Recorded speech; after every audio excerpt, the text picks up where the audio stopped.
Assalamualaikum warahmatullahi wabarakatuh. Alhamdulillah nasta'inu wa nastaghfiruh wa na'udzu billahi min shururi anfusina wa min sayyi'ati a'malina man yahdihillahu fala mudilla lahu wa man yudlil fala hadiya lahu. Asyhadu an la ilaha illallah wa asyhadu anna Muhammadan 'abduhu wa rasuluh.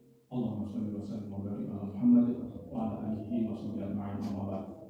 Rabbi shrah li sadri wa yassir li amri wahlul 'uqdatam min lisani yafqahu qawli. Ibu-ibu, bapak-bapak, selamat sholat subuh. Rahimahumullah.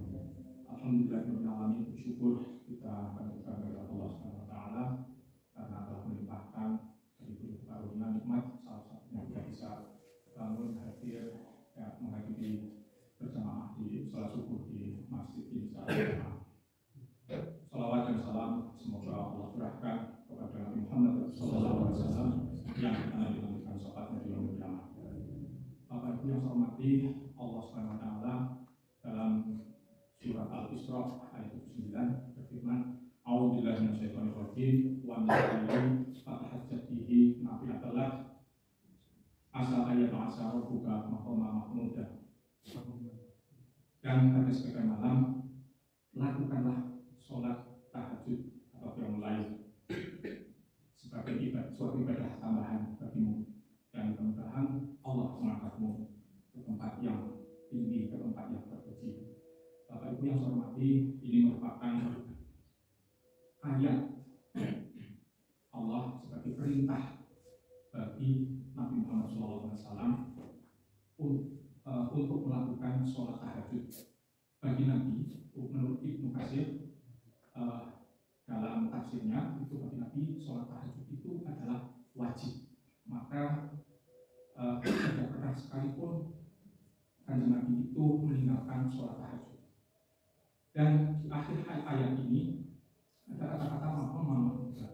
Ini menandakan untuk memerintahkan agar Nabi Muhammad itu melaksanakan sholat tahajud ini yang nantinya digunakan Nabi Muhammad itu berhak untuk memintakan untuk meminta kepada Allah syafaat menggugurkan dosa bagi umatnya. Nabi Adam tidak bisa, Nabi Musa tidak bisa, Nabi Isa dan Nabi yang lain tidak bisa. Hanya Allah, hanya Muhammad lah yang bisa memintakan ampunan kepada Allah melalui syafaatnya. Maka Bapak Ibu yang saya hormati, ada hadis Nabi yang mengatakan setiap kali setelah adzan itu kita disunahkan berdoa. Allahumma robba hadhihi da'wati tammah wa sholatil qa'imah ati Muhammadil wasilati wal fadilah wa ma'sumah wa mahmudan lillahi wa'ada. Ya Allah, Rabb pemilik dakwah yang sempurna ini, sholat yang ditegakkan, berikanlah kepada Muhammad SAW wasilah kedudukan yang tinggi dan fadilah kedudukan yang mulia, dan angkatlah beliau sehingga bisa menempati maqam kedudukan terpuji yang telah menjanjikan padanya. Dalam keterangan hadis ini mengatakan bahwa apabila seorang berdoa setelah adzan ini, itu insya Allah besok kita akan diberi syafaat di yaumil qiyamah. Ini hadis Bukhari sangat sahih. Oleh karena itu, Bapak Ibu yang dalam rangka ini, kita itu sangat dianjurkan, sangat disunahkan untuk menjalankan atau melakukan sholat tahajud. Dalam sebuah hadis juga dikatakan bahwa dari Abu Hurairah bahwasanya Nabi SAW ditanya orang sholat manakah yang paling dianjurkan setelah sholat 5 waktu, beliau menjawab sholat tahajud. Maka kedudukan dalam sholat itu yang pertama adalah sholat wajib, kedua sholat tahajud, kemudian kemudian baru sholat sunnah yang lain. Ibu bapak yang hormati, banyak sekali keutamaan dalam sholat tahajud ini.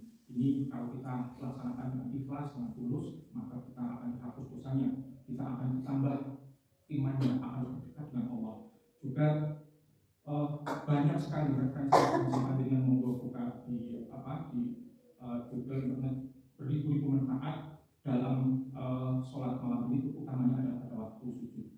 Universitas Harvard baru-baru ini juga sedang merilis bahwa yang paling bagus untuk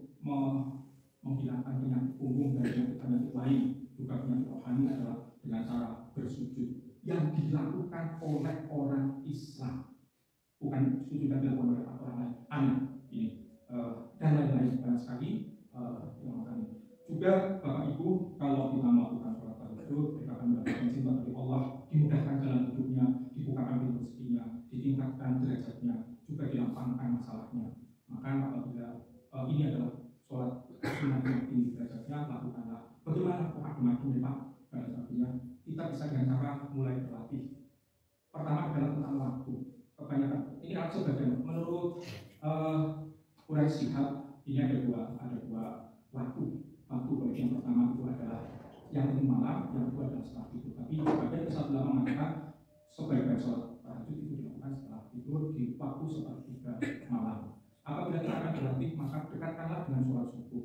Sehingga misalnya sholat subuh itu jam 4.35, kita bangun jam 4. Kita tidak bisa melaksanakan lebih dari 8, 12, 20, 40. Kita laksanakan 2 rakaat, ditutup misalnya sepol-polnya dengan pikir 1 rakaat. Misalnya saking ngantuk dan sebagainya. Terus biasanya kalau kita sudah terbiasa semacam itu, maka kita tidak akan pernah dilarang sholat subuh berjamaah. Ini pilihannya. Kemudian yang kedua, bagi yang sedang menghafalkan bacaan ayat Al-Quran, ini waktu yang paling pas kita gunakan untuk berlatih. Ya, berlatih. Kita membaca surah, untuk kita laksanakan di situ dengan baca itu paling pas di situ. Karena kalau kita menghafalkan surat atau ayat di luar sholat, itu kita tidak terlalu sungguh-sungguh. Kalau ini berusaha sekuat tenaga untuk supaya benar.